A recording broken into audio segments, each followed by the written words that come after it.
Waktunya kita menjawab pertanyaan forex di Instagramnya Nusantara FX Community. Yeay!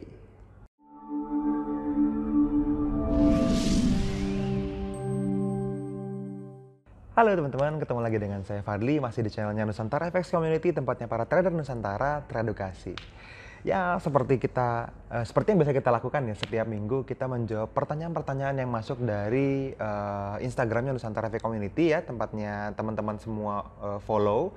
Kalau teman-teman belum follow, klik follow di pojok kanan saya atau pojok kiri teman-teman kali ya.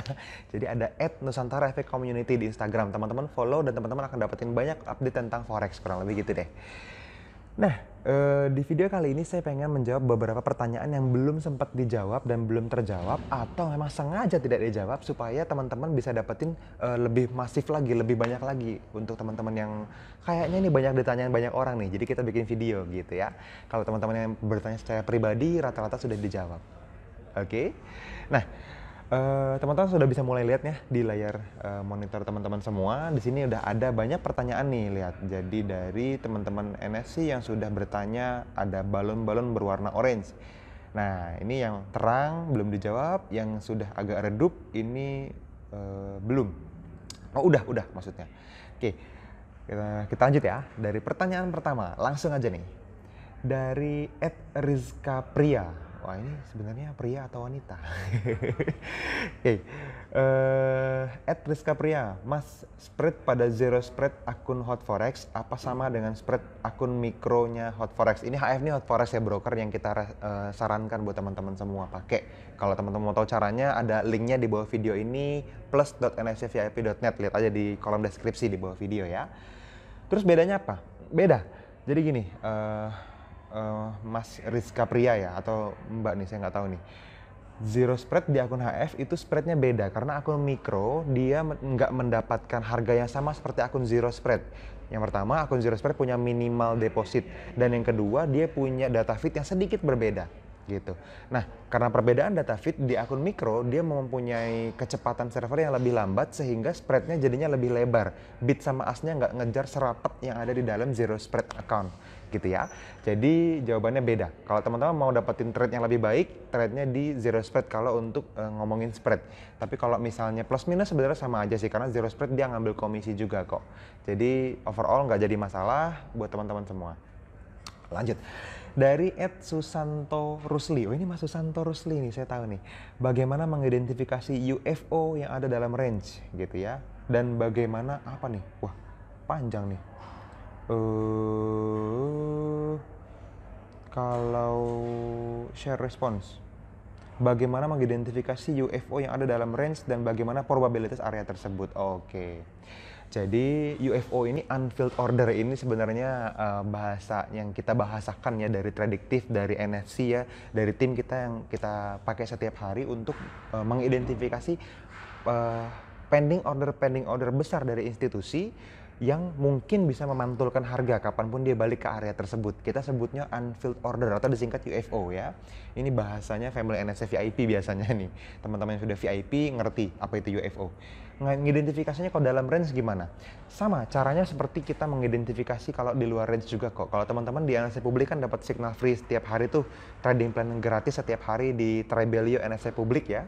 Ada di nscvip.net/komunitas, ada juga linknya di bawah video ini kalau teman-teman belum masuk ke ruang diskusi private kita di komunitas kita, itu ada. Setiap hari kita share area UFO atau area unfilled order, buy area atau sell area yang teman-teman perlu manfaatkan buat teman-teman semua. Nah, kalau misalnya di dalam range yang dimaksud adalah itu ada banyak banget transaksi yang ada di masa lalu. Itu gimana mengidentifikasinya? Caranya sama kok teman-teman, nggak perlu dijawab karena ada di video-video live trading yang kita sampaikan tuh. Jadi caranya sama. Kalau misalnya bicara probabilitas jelas lebih rendah. Karena kalau kita ngomongin tentang probabilitas, jelas yang di luar range itu belum banyak transaksi yang terjadi. Tapi kalau range atau sideway area itu di masa lalu sudah banyak transaksi yang terjadi. Ketika kita lihat di masa depan, probabilitasnya menjadi berkurang. Jadi scoringnya menurun ya, kurang lebih gitu deh kalau bahasa VIP-nya. Oke, lanjut ya. Dari Mas Suryadi Chan. Dari Suryadi Chan, cara melihat profit zone bagaimana? Ah, ini juga bahasa family VIP nih.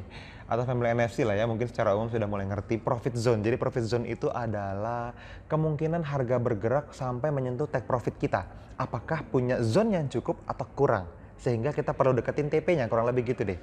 Cara ngelihatnya gimana? Cara ngelihatnya gampang banget, teman-teman tinggal melihat opposing zone namanya. Jadi zone yang berlawanan arah. Seandainya teman-teman melihat buy area yang bagus di bawah, teman-teman pengen nih kapanpun harga nyampe sini teman-teman buy gitu, pakai buy limit kan, buy area di sini. Nah, tapi ada opposing zone, misalnya di atas ada sell area juga yang kuat untuk bisa menahan harga balik lagi menuju ke bawah. Sehingga kalau kita buy dari bawah, dia mungkin atau enggak nyampe ke TP3 misalnya kalau kita targetnya TP3. Nah, itu ngelihatnya dengan profit zone tadi. Jadi profit zone adalah jarak dari buy limitnya teman-teman semua ke sell area yang terdekat, atau ke sell limit dari sell limit teman-teman semua ke buy area yang terdekat yang jadi lawan arahnya. Jadi teman-teman bisa lihat profit zone itu ya tadi kalau teman-teman punya opposing zone atau zone yang berlawanan arahnya lebih dekat dari TP-nya, maka TP-nya harus dideketin gitu. Kurang lebih gitu simpelnya. Lanjut dari Ian_Raz double Z ya.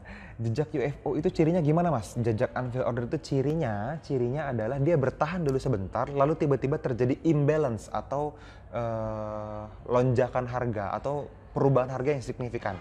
Contoh misalnya kalau misalnya teman-teman ngeliat harga satu ini di sekitar sini, terus tiba-tiba ada rally ke atas, nah itu nggak mungkin tanpa sebab. Biasanya ada institusi besar yang nge-buy. Sama seperti misalnya dia basing di sini gitu ya, jadi sideway area, terus tiba-tiba drop ke bawah, itu bisa juga jadi imbalance institusi gitu. Jadi cara paling gampang ngelihatnya kayak gitu. Nah, terus gimana? Kapan kita harus buy atau kapan kita harus sell ya? Sekali lagi tinggal lihat aja trennya seperti apa ya. Cara mengidentifikasi tren kan saya sudah sering bahas. Kalau teman-teman belum lihat atau baru pertama kali join di channel ini, teman-teman lihat di video-video sebelumnya cara mengidentifikasi tren atau bagaimana kita memfilter tren misalnya dengan EMA misalnya, itu ada ya di video-video selanjutnya. Oke, lanjut, ini yang diredupin sudah dijawab. Lanjut dari Saatillah. Oke. Market structure sama indikator lebih reliable mana? Market structure sama indikator. Gini, market structure itu kan market structure ya, udah market structure ya, structure yang terjadi di market. Tapi indikator itu sebenarnya bahasanya bukan indikator ya. Saya tuh kurang sepakat sama MT4, mereka bilang indikator gitu. Karena indikator itu harusnya kan mengindikasikan apa yang mungkin terjadi. Sedangkan indikator yang beredar di market adalah di pasar kita semua, di MT4 yang teman-teman lihat, atau di trading view ya yang teman-teman pakai kalau kita tahu pakai charting kita. Ya, itu bukan indikator sebetulnya, tapi software analisa yang sudah mendapatkan hasil dari masa lalu yang sudah terjadi. Jadi bukan indikasi, tapi hasil analisa gitu ya. Kayak report lah kurang lebih. Jadi jelas lebih reliable market structure menurut saya. Karena dengan melihat chart yang kosong saja, kita bisa melihat apa yang mungkin terjadi di masa depan. Tapi kalau indikator, dia hanya bukan mengindikasikan, hanya melaporkan lah kurang lebih ya bahasanya, apa yang sudah terjadi di masa lalu. Misalnya moving average, dia kan hanya melihat rata-rata harga dari yang terjadi masa lalu. Misalnya apalagi ATR, misalnya average trend, dia hanya melihat harga dari ujung atas sampai ujung bawah itu jaraknya berapa sih selama misalnya kalau daily ATR ya satu hari misalnya kayak gitu. Jadi lebih kita pakai yang market structure ya gitu ya. Lanjut dari Arif Fadil VH. Oke. Cara menemukan unfilled order selain pakai auto UFO. Oke, auto UFO ini tools otomatis yang teman-teman bisa pakai ya. Ini bikinan mentornya saya. Jadi saya punya mentor namanya Jose Blasco, punya perusahaan di Singapura namanya Tradictive. Beliau meng-create satu tools yang luar biasa yang bisa mengindikasi secara otomatis seperti tools robot gitu ya. Nah, dia bisa mengindikasikan unfilled order yang terjadi dari institusi secara otomatis di chart, jadi tinggal ditempel aja langsung muncul gitu. Nah, tapi itu kan berbayar bulanan. Buat teman-teman yang pengen menemukan unfilled order selain pakai UFO ya teman-teman perlu charting lebih banyak lah kurang lebih gitu. Bedanya apa? Teman-teman perlu latihan. Caranya paling gampang adalah teman-teman ikut aktif banget diskusi di dalam tribe kita di NFC Public Lounge. Di situ kita omongin setiap hari ada pair-pair yang baru muncul jadi peluang. Jadi kita kasih tahu nih, mau buy di harga berapa, mau sell di harga berapa, SL-nya di mana, TP-nya di mana. Teman-teman cari tahu alasannya, kenapa buy-nya di situ, kenapa sell-nya di situ, supaya teman-teman tahu di masa depan nanti ketika ada area yang sama, yang seperti itu, teman-teman bisa manfaatin peluangnya gitu. Nah, caranya ya kami dari dulu bertahun-tahun seperti itu. Jadi memang kita terus-menerus latihan, terus-menerus perbanyak contoh kasus supaya teman-teman bisa juga ngerasain apa yang kita rasain. Kita bertumbuh dengan cara charting. Nah, baru mungkin belum nyampe setahun terakhir mungkin ya auto UFO kita pakai itu pun jadi tambahan aja sebagai tambahan keyakinan aja, nggak jadi pengganti strategi yang selama ini sudah ada kalau buat kami. Tapi buat teman-teman ya tadi, sebaiknya teman-teman bisa punya skillnya sendiri. Oke. Lanjut, dari @bangeko_kokok. Ada gak mas broker yang trade full time termasuk weekend? Apa nih ada lanjutannya nih, termasuk weekend Sabtu dan Minggu. Oke. Kalau broker, ya nggak ada sih. Gimana broker mau beroperasi kalau dia nggak dapetin harga bergerak? Dan harga bergerak hanya terjadi kalau banknya buka.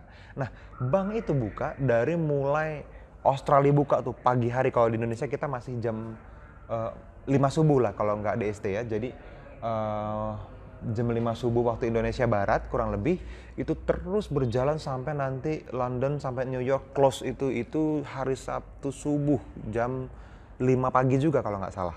Ya, itu jam tutupnya bank di sana. Jadi selama ada bank yang beroperasi di dunia, teman-teman bisa trading gitu. Sebenarnya nggak cuma 5 hari sih, sampai Sabtu subuh, dari Senin subuh. Tapi kalau misalnya teman-teman lihat di Sabtu pagi waktu Indonesia Barat atau Minggu gitu ya, jelas nggak ada yang buka karena marketnya nggak bergerak. Teman-teman nggak bisa trading, teman-teman tidak bisa likuidasi harganya, nggak ada lawannya yang nggak bisa bertransaksi gitu. Jadi broker pun nggak bisa ngapa-ngapain. Jadi pada dasarnya nggak ada. Kalau ada broker yang bisa, berarti itu bukan trading di forex. Berarti teman-teman dibandarin kurang lebih gitulah. Sebaiknya tidak ikutan, ya. Oke, sudah. Satu lagi nih pertanyaan dari @fahmi_diary_story. Mas Fadli, apa pendapat Mas terhadap broker-broker yang memakai kontrak size dalam apa nih, kita buka aja ya, dalam trading? Oh, cuman satu kata. Jadi apa pendapat saya terhadap broker-broker yang memakai kontrak size dalam trading? Sebenarnya gini, kontrak size itu dipakai sama semua broker ya. Emang ada broker yang nggak pakai kontrak size? Saya kurang tahu deh. Tapi setahu saya memang semuanya pakai kontrak size tentunya. Jadi yang dimaksud dengan kontrak size itu adalah hitungan satu lot untuk mendapatkan sebuah kontrak lot tersebut. Kalau misalnya teman-teman tradingnya menggunakan per US dollar, misalnya di major pair seperti Euro USD, USD JPY, GBP USD dan lain-lain, itu satu lotnya itu sama dengan 100.000 US dollar. Kurang lebih begitu. Jadi kalau teman-teman mau transfer satu lot, maka teman-teman akan dapetin 100.000 US dollar. Tapi kalau misalnya teman-teman menggunakan pair yang tidak ada USD-nya, misalnya GBP JPY misalnya. Nah, itu perlu dikonversi dulu ke US dollar, misalnya hasilnya 1:1,4 gitu. Nah, berarti teman-teman akan mendapatkan harga satu lotnya itu sama dengan 140.000 US dollar. Nah, kurang lebih gitu. Ya, tapi beda misalnya teman-teman menggunakan lot mini atau lot mikro ya, ini lot standar yang kita bicarakan, itu lebih kecil lagi. Terus gimana? Teman-teman pernah mungkin ngalamin gini, misalnya teman-teman buy atau sell, terus lotnya agak gede, nggak seperti biasanya atau lebih banyak dari biasanya transaksinya, terus tiba-tiba not enough money gitu. Nah, itu terjadi walaupun teman-teman masih punya balance sebetulnya, masih punya free margin misalnya, tapi ternyata not enough money. Itu kenapa? Karena ada yang namanya aturan kontrak size di dalam broker. Teman-teman kurang modalnya, kurang leverage-nya, makanya ada yang namanya leverage. Kalau teman-teman pakai 1:1000, maka teman-teman kalau modalnya $1.000, teman-teman bisa mengendalikan dana 1 juta US dollar karena 1.000 dikali 1.000. Kalau misalnya teman-teman leverage 1:100, dengan modal 1.000, teman-teman punya leverage 100 kali lipat, berarti 100.000. Teman-teman bisa transaksi maksimal 1 lot gitu. Jadi 0,1 sampai 10 kali bisa. Begitu yang ke-11 akan not enough money walaupun lagi floating profit. Gitu. Ya. Jadi itu yang dimaksud dengan kontrak size. Jadi brokernya ya pasti benar. Brokernya oke kok. Justru brokernya lempar market kalau menggunakan kontrak size yang benar hitungannya. Oke? Well, udah semua kejawab kayaknya. Itu aja mungkin yang bisa kita ceritain dari apa yang teman-teman tanyakan. Intinya ketika teman-teman hari ini trading dan teman-teman mulai bisa bertanya kasus pribadi, berarti teman-teman satu langkah lebih maju. Teman-teman punya pertumbuhan yang terlihat secara kasat mata, kurang lebih gitu ya. Jadi kalau teman-teman punya contoh kasus. Nah, untuk bisa sampai ke level trading for living, sampai jadi profesional trader, caranya gimana? Ya teman-teman harus banyak kasus. Teman-teman harus bisa dapetin praktek secara pribadi yang benar-benar teman-teman jalanin sebagai pemainnya, kurang lebih gitu. Jadi misalnya teman-teman dimentorin sama seseorang nih, sama seperti saya nih, saya punya mentor banyak. Mereka kan seperti pelatih yang ada di pinggir lapangan. Kita di lapangannya nih, kita merasakan perasaan-perasaannya ketika sedang floating profit, ketika sedang floating loss gitu ya, ketika sedang kena SL atau kena TP gitu ya.